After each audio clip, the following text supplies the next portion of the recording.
আজকে অনেকটা শীত পড়ছে গাইস, তাই আজকে আমি চিন্তা ভাবনা করলাম একটু খিচুড়ি রান্না করব।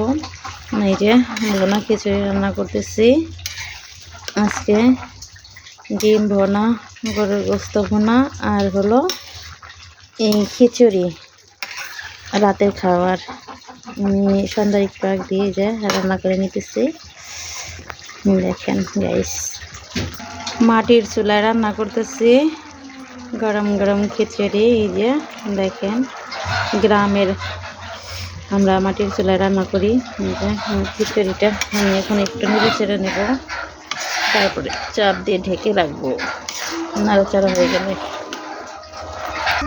গাইস, এই যে আমার খিচুড়ি রান্না কমপ্লিট।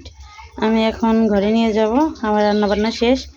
আল্লাহ হাফেজ, আসসালামু আলাইকুম। সবাই ভালো থাকবেন, সবাই সাবস্ক্রাইব কমেন্ট করে যাবেন, লাইক করে যাবেন।